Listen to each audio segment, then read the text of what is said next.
levando até vocês mais um programa Memória Agradecida e Olhar Esperançoso, que faz parte das comemorações do Jubileu de Ouro da Diocese do Rio Grande.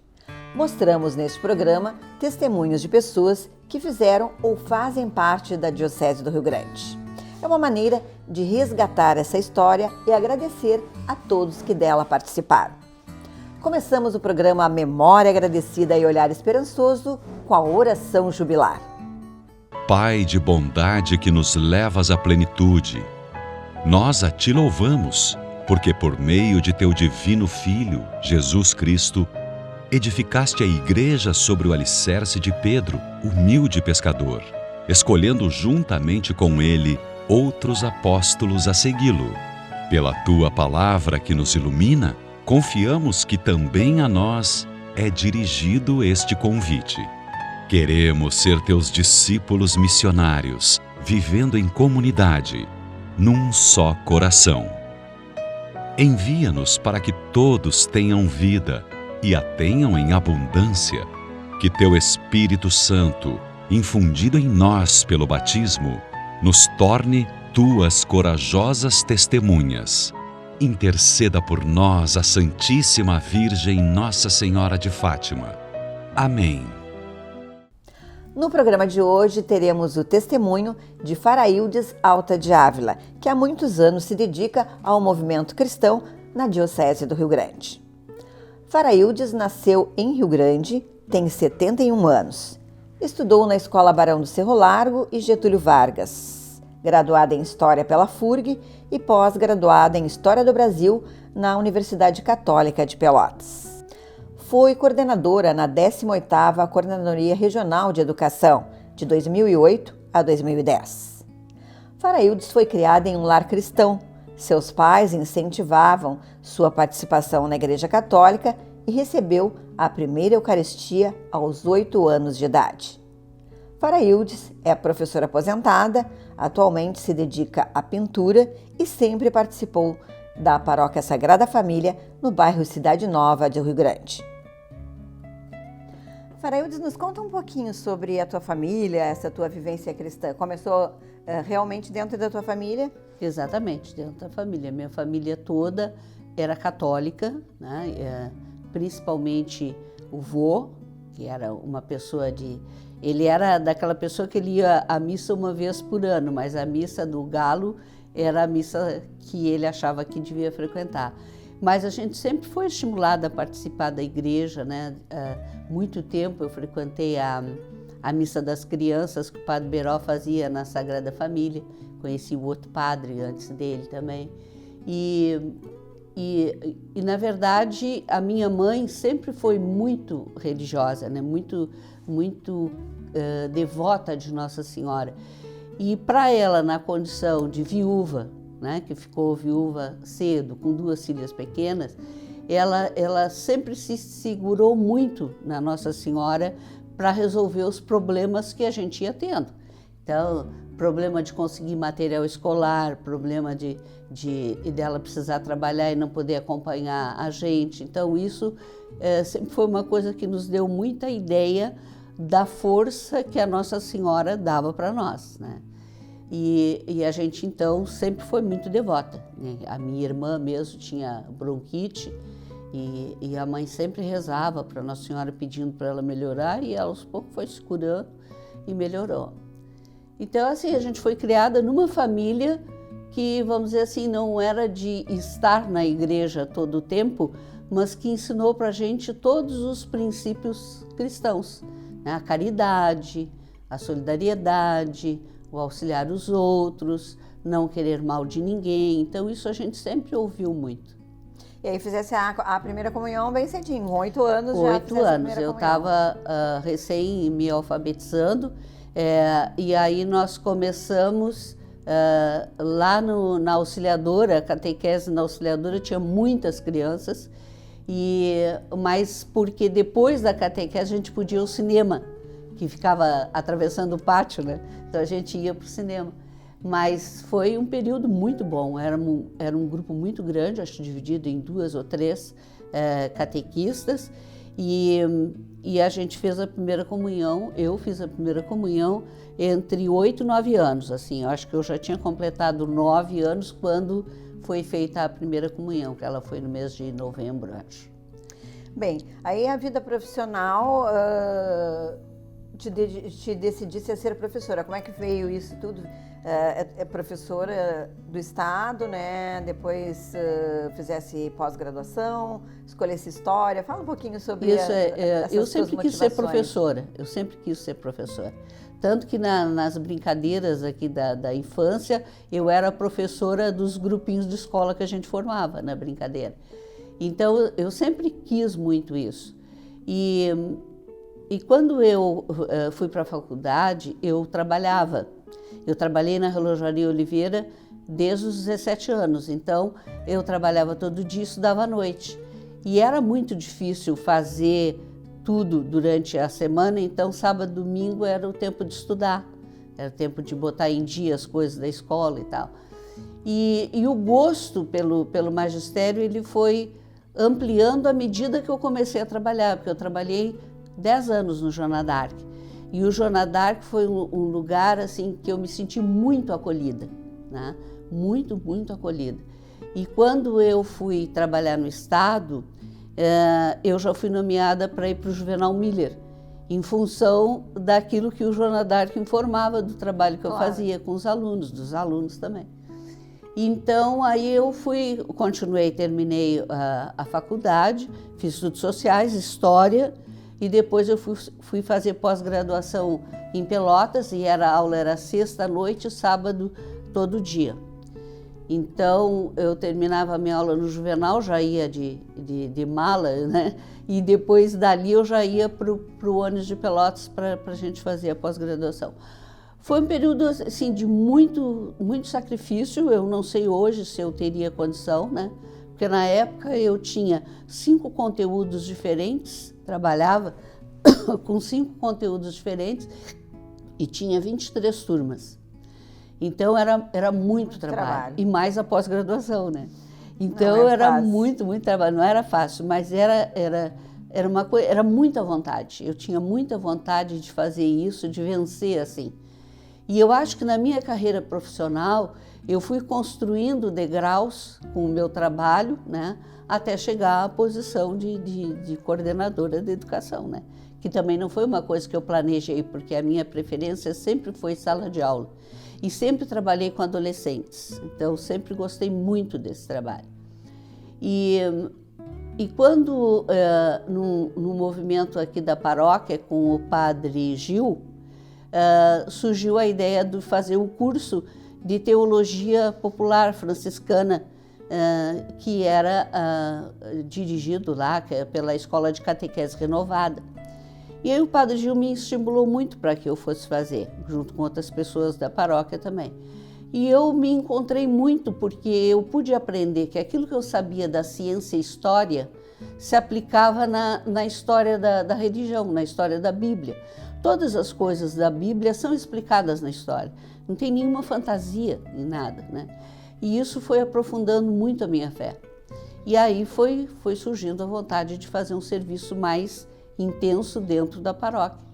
Depois de formada também já diminuí um pouco a questão do ritmo de aulas, já né? sobrou um tempinho para se dedicar. Exatamente. Então, pelo menos eu tinha sábado e domingo, e aí eu podia fazer esse trabalho. E aí que tu começasses na Igreja Sagrada Família? Não, a Sagrada Família já era a igreja da minha infância. Uhum. A catequese da primeira comunhão, que foi na Auxiliadora, por causa do cinema. A gente ia sábado de tarde para a catequese, terminada a catequese, a gente tinha direito de ir ao cinema sem pagar. Tá, e lá na Sagrada Família, como é que começou o teu trabalho, assim? Começou frequentando a igreja e depois fazendo algumas atividades dentro da igreja? Exatamente. Num primeiro momento, o padre Beró, por exemplo, ele gostava de ele fazer o serviço, né? Então, ele tinha um auxiliar só e ele não aceitava muito que a mulher participasse de todas as coisas. Mas nós costumávamos conversar muito. A gente era muito amigo nesse sentido, assim, às vezes eu fazia umas perguntas para ele com relação ao Evangelho, às vezes ele ficava embaraçado para responder, né? Porque era o meu ponto de vista adolescente com aquilo que a gente vivia no dia a dia, aquilo que a Bíblia dizia. Então, sempre foi muito, muito bom, muito prazeroso isso. E depois, depois do curso de teologia, aí foi aprofundando, porque a própria escola de catequese fez curso para a gente ser ministro. E eu sempre gostava muito de ler, participar da liturgia. Aí, já na época do padre Valdeci, ele foi nos treinando para fazer o trabalho de altar, né? E aí, então, foi bem intenso isso. Hoje, vamos dizer assim, o meu segundo lugar de preferência. Primeiro é a casa, né, porque eu adoro estar em casa, e segundo é a igreja. No tempo que eu trabalhei em Porto Alegre, na Secretaria de Educação, eu vinha todo fim de semana, porque o meu alimento era frequentar a comunidade. E aí, abastecia para o resto da semana toda. Eu vinha sábado, voltava domingo. Bem, nos fala um pouquinho sobre como é que é assim, ser ministra da comunhão, qual é a caminhada até chegar a ministra da comunhão? A caminhada foi essa, né? Foi com os cursos o curso de teologia. Precisa do curso de teologia? Isso. Não é que precise. O curso da Escola de Catequese Renovada, que era para ministros, ele já dá uma formação para isso. Mas eu já estava motivada com a teologia. E aí, quando entrou a possibilidade de trabalhar nos ministérios da igreja, eu já gostava de ler, então entrou a questão do ministro da leitura, né, ministro da comunhão, então toda a participação da liturgia eu conseguia fazer. Ser ministro é assim, no momento que a gente está distribuindo comunhão, a gente só não tem as mãos ungidas, como tem o padre, mas a gente está com o corpo de Cristo ali na mão para distribuir, né? Então, para mim, isso é muito importante. Inclusive, eu às vezes sou exagerada, porque eu tenho cuidado de ver que a pessoa que está recebendo a hóstia, que ela realmente vá comungar, porque alguns saem com a hóstia na mão e não põem na boca, né? Então, eu sempre tenho esse cuidado, assim, bem... Eu acho que para mim é uma dedicação, para outros é exagero. Mas e levar a comunhão aos doentes, por exemplo? Porque uma coisa que mais me custa é visitar, bater nas portas e conversar com as pessoas. E o ministro, ele vai para levar a comunhão para quem está doente e não pode ir à missa. Então, esse trabalho foi dividido entre o grupo de ministros da paróquia e eu recebi alguns para fazer esse trabalho. E é uma beleza a forma como a gente é recebida, o jeito que a pessoa recebe a comunhão, a devoção, né? Aí, às vezes, a gente pedia a oração de saúde, né? Aqui na esquina da minha casa tinha uma casa de idosos que se mudou, não sei como é que ficou. Eles só tinha uma que recebia comunhão. Então, quando eu ia, eu reunia todos na sala, rezava com todos e sempre tinha um que queria uma bênção só para ele. E às vezes ele chegava e dizia assim: a senhora não rezou para mim hoje? Aí eu ia lá e rezava com ele. Que amor! É exatamente isso, sabe? Quando a gente andou com a mãe peregrina, visitando as casas, também a gente foi nos doentes e a gente via assim, o olhar de amor das pessoas com a Nossa Senhora. Porque a Nossa Senhora, católico, tem que ser mariano, né? Porque a Nossa Senhora é a explicação de todas as coisas. E quando o doente recebe a visita da imagem de Nossa Senhora, o olhar deles de amor, de pedido, um olhar que eu não sei definir, né? Para mim é um olhar de amor e respeito com Nossa Senhora. E a gente fez esse trabalho quando andou a imagem peregrina aqui. Nós visitamos os nossos doentes e a recepção foi maravilhosa. Uma coisa de emocionar mesmo, foi muito, muito bonito. Bem, vamos falar um pouquinho sobre Dom Frederico, que foi o nosso primeiro bispo, né? Isso. E que começou a caminhada da nossa diocese. Como é que era o teu convívio? O que tu lembra dele? Sim, o Dom Frederico, a primeira lembrança que eu tenho dele, assim, eu trabalhava na relojoaria Oliveira e ele estava fazendo a visita pastoral, assim que ele chegou, né? E eu estava trabalhando, ele chegou lá para visitar a relojoaria e o seu Afonso, na UIS, que era o patrão, ele veio e disse para mim: escolhe um relógio da vitrine. E aí eu não sabia que relógio escolher, ele foi lá e pegou um relógio muito bom, de boa qualidade, dos mais caros, e enrola para presente, diz ele para mim, e deu de presente para Dom Frederico. E ele ficou, assim, ele não era uma pessoa de muitos sorrisos, eu acho, mas ele tinha um olhar de uma tranquilidade. Então, o que eu lembro dele muito é esse olhar de calma que ele tinha. E depois, quando eu estava no sindicato, no Sindicato dos Professores, a lembrança que eu tenho dele é das coisas que a gente tentava fazer envolvendo a igreja, e ele participava dos cultos ecumênicos e tudo, e às vezes ele dizia para mim assim, vocês me dão um trabalho, vocês me dão um trabalho, é a lembrança que eu tenho dele. Dom Frederico era muito querido. E depois, quando chegou Dom José Mário, eu trabalhava no Joana d'Arc, e aí ele também ia para o Joana d'Arc lá muito. E as irmãs logo estabeleceram assim uma relação entre eles, entre eu e ele, porque ele era muito dedicado ao pai e eu muito dedicada à minha mãe. Então eles conseguiram, as irmãs acharam isso uma semelhança. A gente ficou muito, muito amigo. A gente conversava na rua, quando se encontrava, nos lugares. O Dom Zé Mário sempre foi muito simpático no sentido do acolhimento. E quando chegou o Dom Ricardo tem um sorriso inconfundível, né? O que os outros não sorriam, Dom Ricardo sorri pelos dois anteriores. E também a primeira missa dele aqui para receber o báculo foi na Sagrada Família. Foi um momento em que eu trabalhei muito, muito, muito, né, com a comunidade, junto com a comunidade de São Pedro, para decoração, para arrumar todas as coisas de altar, tudo que precisava. E foi assim um primeiro contato de muita simpatia também, né? Dom Ricardo é uma pessoa extremamente inteligente, os outros não é que não fossem também, mas o Dom Ricardo ele tem uma facilidade de colocar as coisas que é muito popular, todo mundo aceita, né? Todo mundo entende, no caso.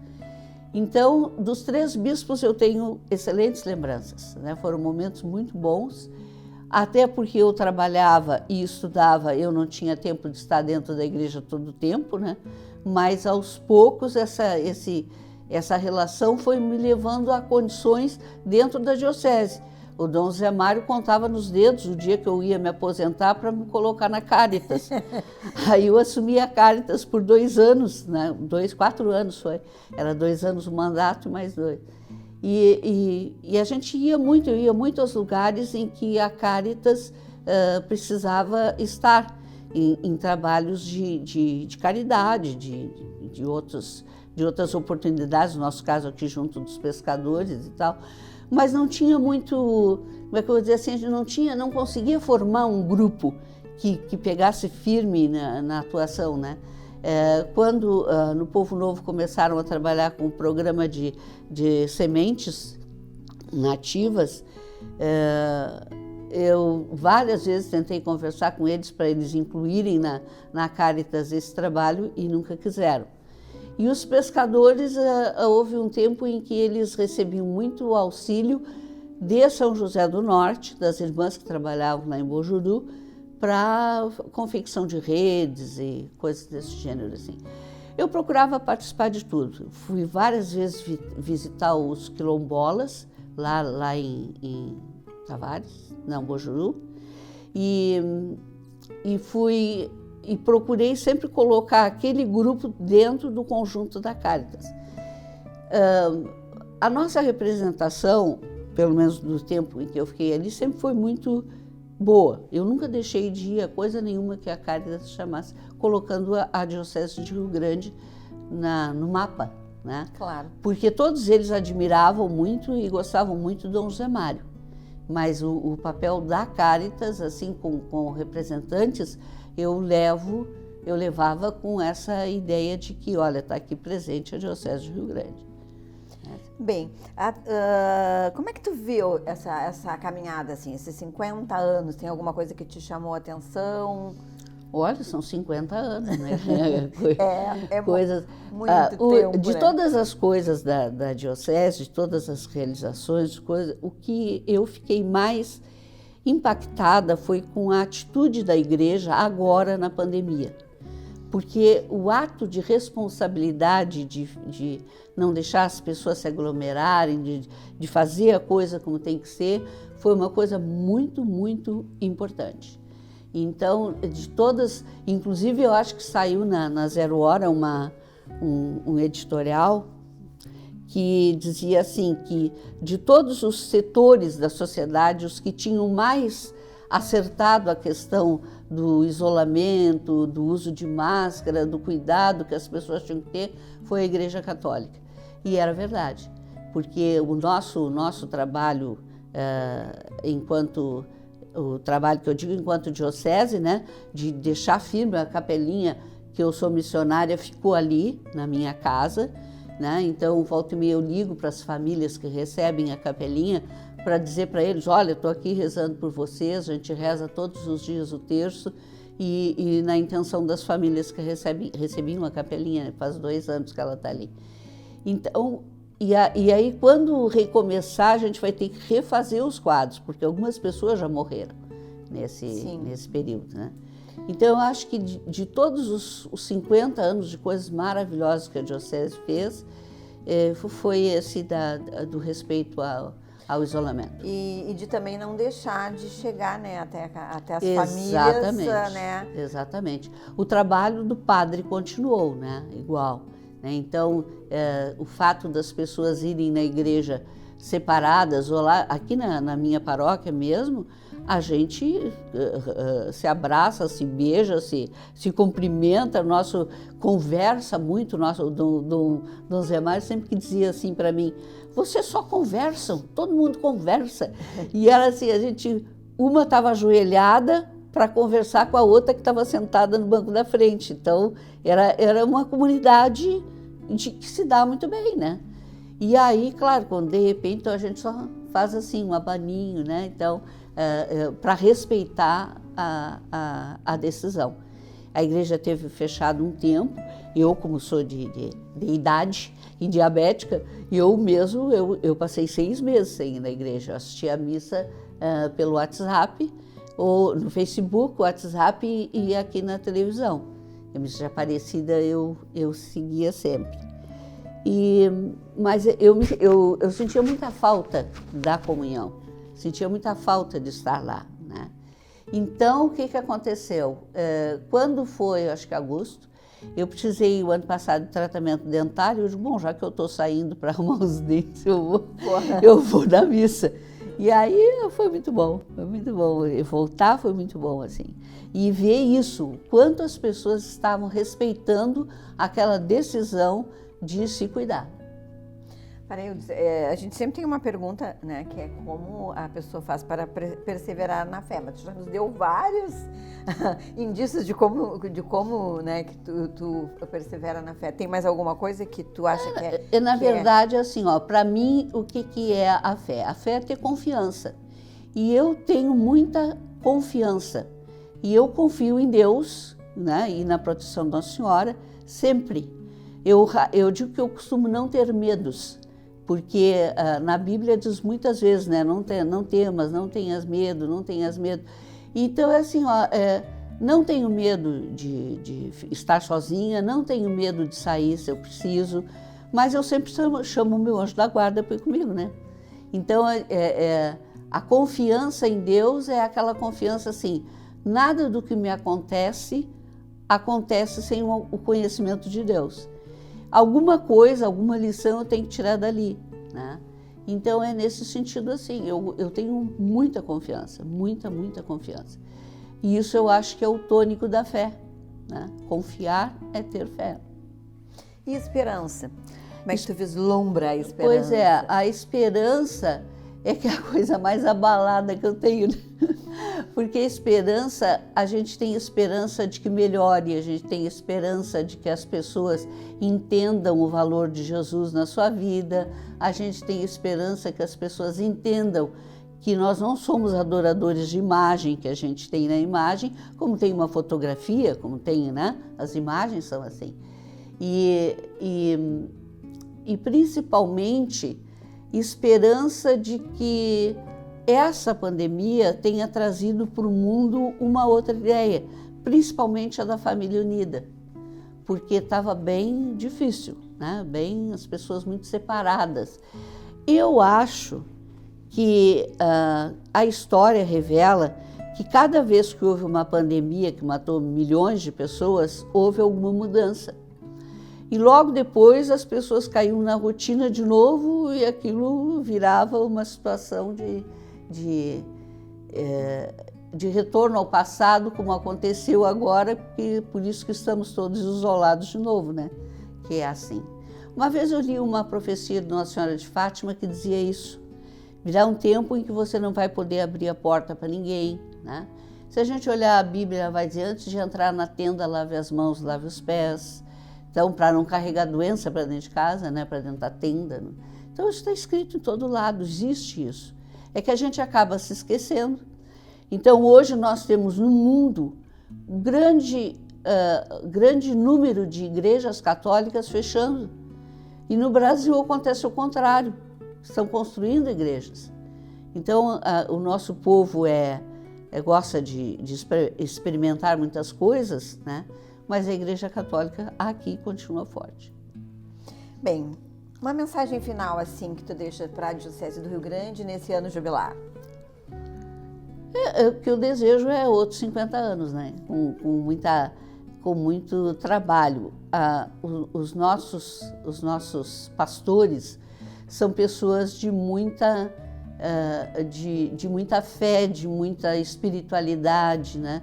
E uma coisa que precisa, e que inclusive a Diocese tem trabalhado nisso com cursos, é a questão da espiritualidade, né? Porque para muitos o negócio com Deus é assim, eu te dou isso, tu me dá isso, né? Então as pessoas não têm a ideia de aceitar aquilo que vem. E a minha esperança e o meu desejo é que a Diocese continue sendo o que ela foi nesses 50 anos, né? O centro de união dos católicos, de reunião dos diversos grupos católicos, e que a gente tenha sempre a condição de ter um pastor que realmente guia suas ovelhas, né? Que é o que a gente tem tido até o momento. Faraildes, muito obrigada pela tua participação no nosso programa Memória Agradecida e Olhar Esperançoso, trazendo o teu testemunho de fé, de esperança, né, para todos nós nesse ano jubilar da Diocese do Rio Grande. Obrigada. Eu que agradeço a oportunidade.